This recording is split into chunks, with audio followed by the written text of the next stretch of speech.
Bonjour à toutes et à tous et bienvenue dans cette même vidéo que la dernière fois, c'est-à-dire la 14e vidéo sur la partie 5 de la programmation orientée objet, la deuxième partie. Donc dans cette vidéo, nous allons continuer notre projet de gestion de parking en écrivant les classes qui nous manquent. Puis nous allons enfin tester notre projet.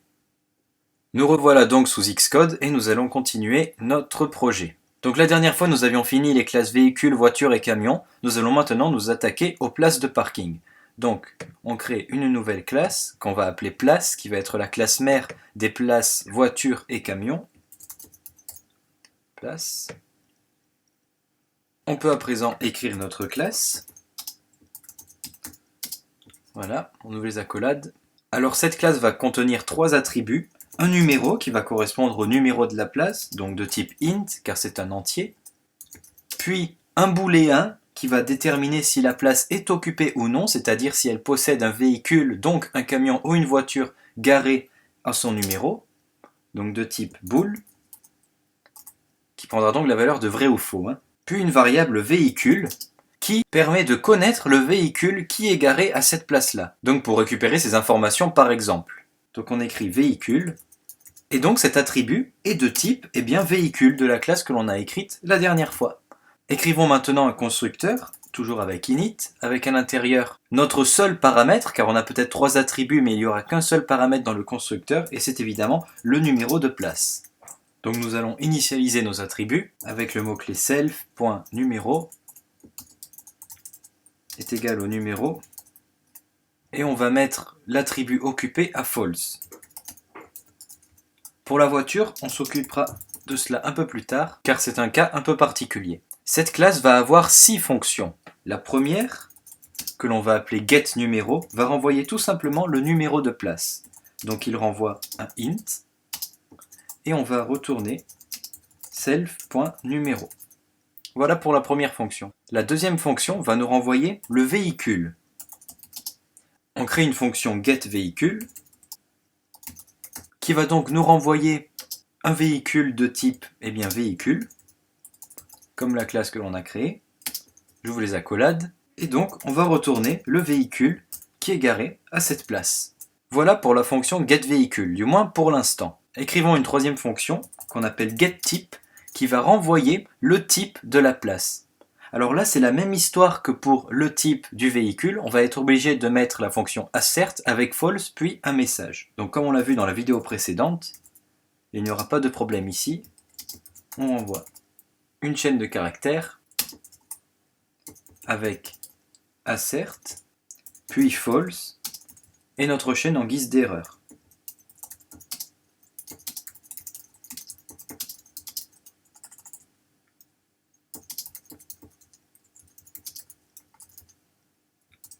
La quatrième fonction s'appelle etOccupé, et qui aura pour mission de nous dire si la place est occupée ou non. Donc elle va tout simplement pour cela renvoyer le booléen, donc elle renvoie un type booléen. Donc retourne self.occupé. Si évidemment c'est à faux, la place est libre. Si c'est vrai, la place n'est pas libre. Mais tout ça, on s'en occupera dans le main. Alors avec des parenthèses, c'est mieux. Voilà. Et maintenant, les deux dernières fonctions sont les fonctions qui vont attribuer le véhicule à la place, c'est-à-dire quand le véhicule se gare, et qui vont libérer la place, c'est-à-dire quand le véhicule part. Donc on commence notre fonction qui s'appelle attribuer véhicule, qui va prendre en paramètre un véhicule qu'on va lui attribuer, donc ça peut être une voiture ou un camion, véhicule. Et donc cette fonction va changer notre attribut véhicule, self.véhicule va être égal du coup au véhicule qui est en paramètre, et le booléen occupé passe maintenant à true, parce que la place est occupée. Et voilà, c'est tout ce qu'il y a à faire. Donc du coup, dans la fonction qui va retirer le véhicule, donc on va appeler ça libérer place, lorsque le véhicule est retiré, lorsqu'il s'en va, cette fonction ne renvoie rien, comme l'autre. Alors pour le self occupé, ça ne change pas, on va tout simplement passer l'attribut à false. Par contre, il y a une nouvelle notion qui intervient pour le véhicule. En effet, on ne peut pas laisser l'attribut véhicule au véhicule qu'il a attribué. On est obligé, lorsque le véhicule part, de dire que maintenant, la place ne contient plus de véhicule. Mais comment exprimer cette valeur de plus de véhicules. Qu'est-ce qu'on peut bien affecter à notre attribut véhicule et qui représente quelque chose qui n'existe pas pour montrer que la place est libre? Et là, on va faire intervenir le mot-clé nul, ou plus précisément nil. Donc le mot-clé nul et nil, ce sont des mots-clés qui signifient que les valeurs sont nulles, ça veut dire qu'il n'y a rien, et on les utilise dans plusieurs langages, et en Swift, on utilise le mot-clé nil.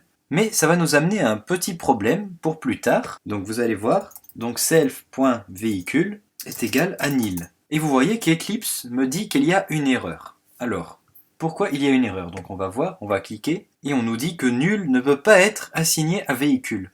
Alors pourquoi il nous dit ça? Alors là je vais devoir vous parler d'une notion que normalement je voulais vous parler à la fin de cette série sur la POO, parce que c'est une notion avancée du Swift, mais on va la voir un peu maintenant, c'est pas grave. Ça ne veut pas dire que je la dispenserai dans la dernière vidéo.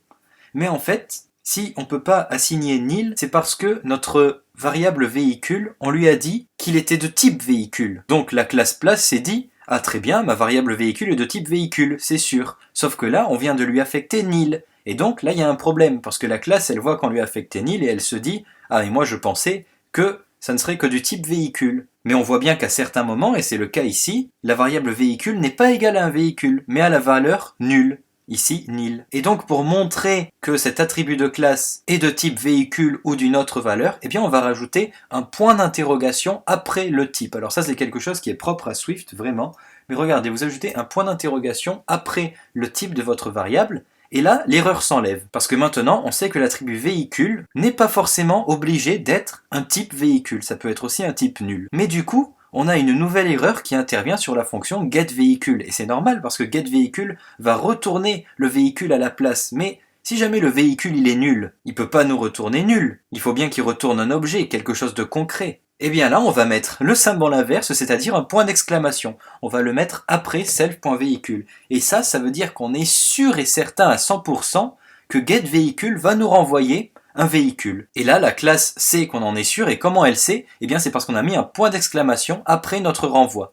Et le point d'interrogation que l'on a mis en haut, c'est pour montrer que véhicule n'était pas forcément tout le temps du type véhicule, et qui pouvait être d'un autre type, en l'occurrence ici, nil. Ou nul, vous l'appelez comme vous voulez. Donc rajoutez bien ce point d'interrogation à l'attribut véhicule et ce point d'exclamation au retour de la fonction getVéhicule. Et l'erreur qui se trouve au nil disparaîtra. Donc nous reviendrons à cette notion dans la dernière vidéo sur la POO qui constitue les notions avancées en Swift. Mais en attendant, notre problème est résolu. Écrivons maintenant les classes place camion et place voiture qui sont les classes filles de la classe place. Donc voilà, j'ai créé mes classes, on va maintenant les compléter. Commençons par la place voiture. Donc ici nous avons classe qui s'appelle place voiture, qui va hériter de la classe place.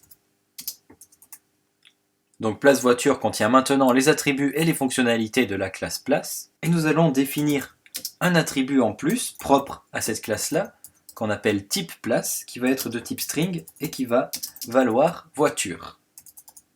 Exactement comme la classe voiture d'ailleurs. Puis, on va réécrire la fonction getType, donc avec le mot-clé override, func getType, qui renvoie une chaîne de caractères qui correspond au type de place. Donc ici, on va retourner l'attribut type place qui appartient à la classe. Et donc notre classe place voiture est terminée. Et pour la classe place camion, ça va être exactement la même chose en changeant quelques détails. Donc on peut copier le code, aller dans place camion, puis le coller.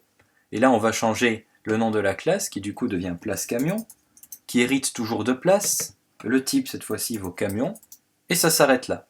Et donc là nous avons nos 6 classes, donc elles n'étaient pas longues à déclarer. Dans d'autres projets ça peut être vraiment très long des fois. Il nous en manque donc une dernière, qui est la classe parking. Et la classe parking, celle-là, va être beaucoup plus longue à écrire, car elle va s'occuper du système de gestion de placement des véhicules. Alors créons notre fichier parking, et nous allons commencer cette classe qui est plutôt assez longue. Alors comme cette classe est très longue à écrire, plutôt que de perdre du temps à l'écrire devant vous, je vais l'écrire de mon côté et on va se retrouver avec la classe parking complète et je vais vous expliquer pas à pas ce que font chaque fonction de cette classe. Donc voici la classe parking complète et fonctionnelle et nous allons voir ensemble comment elle fonctionne. Donc pour commencer, on déclare notre classe parking, ça ne change pas. On ouvre l'accolade et il y a 3 attributs. Le nom du parking, le total des places que contient le parking et les places du parking elles-mêmes contenues dans un tableau. Donc je vous invite à revoir ma vidéo sur les tableaux pour savoir comment on déclare un tableau. Donc ici, c'est un tableau de type place. Le fait de l'affecter à des crochets vides signifie que le tableau ne contient aucun élément au moment où on le déclare. Vient ensuite le constructeur de la classe, toujours avec init, avec à l'intérieur les paramètres, le nom, le nombre de places pour les voitures et le nombre de places pour les camions. À l'intérieur du constructeur, on affecte le nom donné en paramètre en tant que nom du parking et notre variable, notre attribut total de places va être le résultat de l'addition entre le nombre de places voitures et le nombre de places camions. Donc nombre de places voitures plus nombre de places camions, les deux éléments qui sont en paramètres, eh bien, vont donner le total de places du parking. Donc une fois qu'on a mis au point les paramètres de notre parking, il reste à le créer, c'est-à-dire à initialiser notre tableau place, et pour cela, on le fait dans une fonction qu'on a créée et qui s'appelle créer_parking. Cette fonction, elle est appelée au sein du constructeur. C'est la dernière instruction du constructeur. On appelle la fonction créer_parking et on lui passe en paramètre uniquement le nombre de places destinées aux voitures. Et voyons pourquoi on n'a besoin que de ce paramètre et pas du paramètre nombre de places camion. Eh bien c'est parce qu'on fait une opération astucieuse dans cette fonction. Donc juste en dessous se trouve la fonction pour créer le parking avec le nombre de places destinées aux voitures. On remplit notre tableau grâce à deux boucles. Je vous invite à revoir ma vidéo sur les boucles si vous ne vous en rappelez plus. Mais ici on utilise deux boucles pour, deux boucles for. À la première boucle, on déclare un i qui vaut 0, puis tant que i est strictement plus petit que le nombre de places voitures qu'on a mis en paramètre, alors on incrémente i de 1 et on exécute les instructions suivantes. Notre tableau place va se voir ajouter un élément, donc je vous rappelle que c'est comme cela qu'on ajoute un élément à un tableau, et cet élément, entre crochets donc, va être une nouvelle place, un nouvel objet place voiture, et le constructeur de place nous dit que la place doit avoir un numéro, donc on lui attribue un numéro, ici, avec le paramètre entre parenthèses, et ce numéro, qui est le paramètre attendu, correspond ici à l'indice i. Car comme notre i est incrémenté à chaque passage de boucle, donc ça veut dire qu'il va augmenter de i au nombre de places voitures, eh bien nos places du parking destinées aux voitures vont automatiquement être incrémentées elles aussi, puisqu'on se sert de l'indice i comme numéro de place. Donc se servir de i est très pratique ici. Et ensuite, dans notre deuxième boucle, on déclare cette fois-ci un indice j, donc différent de i, et on ne le fait pas commencer à 0, puisque la place 0 existe déjà, on le fait commencer à la place voiture, qui correspond au nombre de places voitures, donc à la première place pour le camion. Et ensuite, tant que j est strictement plus petit au nombre total de places, alors on incrémente j et on exécute les actions suivantes. Le fait de se servir de place voiture et de total place nous permet de ne pas utiliser le nombre de places pour les camions. Car en effet, si on fait le total des places moins le nombre de places pour les voitures, eh bien on obtient le nombre de places pour les camions. Donc voici l'opération astucieuse qui permet à la fonction créer_parking de ne recevoir qu'un seul paramètre, les places destinées aux voitures. Donc ici on remplit notre tableau place, toujours avec le raccourci de calcul plus et égal, comme dans la boucle précédente, et entre crochets cette fois-ci, non pas une place voiture, mais une place camion. Et comme place voiture et place camion héritent de la classe place qui a un seul constructeur pour les deux, la place camion attend aussi un numéro dans son constructeur. C'est pour ça que le paramètre numéro est ici affecté à j, pour les mêmes raisons que le numéro était affecté à i dans la boucle précédente. Et voilà notre parking créé et notre tableau place rempli. Il n'est donc plus vide à ce moment-là. Vient ensuite 5 fonctions, donc une fonction garée qui prend en paramètre un véhicule. Alors quel est l'algorithme ?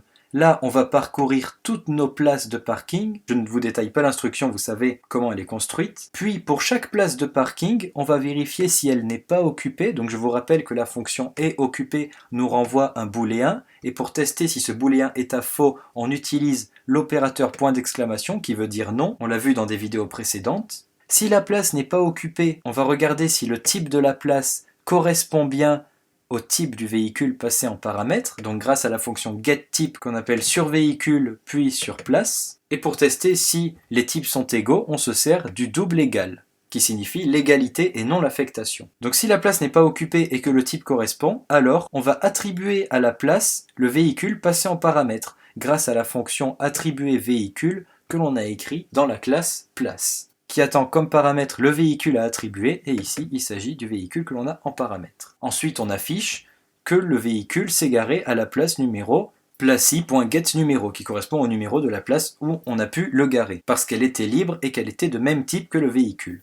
Ensuite, on termine par break pour sortir de la boucle et pour montrer que la fonction est donc terminée. Nous avons maintenant une deuxième fonction garée, mais avec un nombre de paramètres différents. Et ça, on a déjà vu, ça s'appelle la surcharge de méthode. Donc ici, on a surchargé la méthode garée en ajoutant un paramètre en plus, il s'agit du numéro de place. Car on peut avoir aussi envie de garer un véhicule à un numéro de place particulier. Par exemple, il suffit que le propriétaire du véhicule ait réservé telle place de parking. C'est des choses qui existent dans la vraie vie, et ça peut être très utile d'avoir une fonction qui permet de garer un véhicule à une place donnée. Donc ici, le fonctionnement de l'algorithme est différent. On vérifie d'abord si le numéro de place qui est passé en paramètre est plus grand ou égal à 0 et s'il est strictement plus petit au total de places. Donc ici, nous avons utilisé l'opérateur booléen et avec le double esperluette. Et je vous rappelle que pour que cette condition se réalise, il faut que cette condition-là soit vraie et que cette condition-là soit vraie aussi. Si une des deux est vraie, ça ne s'exécutera pas. Il faut vraiment que le numéro de place soit compris entre 0 et le nombre total de places. Si jamais le numéro n'est pas compris dans l'intervalle mentionné, alors dans ce cas, on va passer directement au else et il va s'afficher le numéro de place, donc le numéro de place qu'on demande, numéro place, n'existe pas, car il n'est pas compris entre 0 et le nombre de places total du parking. C'est une sorte de sécurité pour éviter qu'on ait une grosse erreur de la part de Xcode. Une fois qu'on a vérifié si le numéro de place était correct, on vérifie si la place n'est pas occupée. Donc là, c'est exactement la même chose, sauf qu'au lieu de chercher la place dans le tableau avec l'indice i, on va le chercher directement avec le numéro de place placé en paramètre. Si la place n'est pas occupée, on vérifie si le type de la place correspond bien au type du véhicule. Donc ici, c'est la même instruction que précédemment avec le double égal. Si ça correspond bien, alors on attribue à la place le véhicule en paramètre. Ça aussi, c'est comme dans la fonction précédente, ça ne change pas, vous l'avez compris. On affiche enfin le véhicule s'est garé à la place numéro, celle que l'on a mis en paramètre. On remet le numéro, comme ça on pourra vérifier si le numéro auquel est attribué le véhicule correspond bien au numéro que l'on a passé en paramètre. Si jamais la place n'est pas du même type que le véhicule, alors on affiche l'erreur suivante, impossible de garer le véhicule sur ce type de place. Pareil, si la place est occupée, on passe directement dans le else et on affiche la place numéro du numéro qu'on a choisi n'est pas libre. Je termine tous mes affichages par un anti/n, là encore une fois pour la lisibilité lors de l'affichage à la console. Donc voilà pour ces deux fonctions garées, voilà pour cette surcharge de méthode. Les trois autres fonctions sont très faciles. On a la fonction rechercher qui va rechercher un véhicule dans le parking grâce à son numéro d'immatriculation. Donc on entre le numéro d'immatriculation dans la fonction rechercher. Celle-ci va parcourir toutes les places du parking, va vérifier uniquement les places qui sont occupées, car si une voiture est dans un parking, c'est qu'elle occupe une place, donc les places non occupées ne nous intéressent pas. Et si dans la place qui est occupée, l'immatriculation du véhicule correspond à l'immatriculation passée en paramètre, donc pour cela, je cible la place I dans mon tableau, je récupère le véhicule, puis je récupère son immatriculation.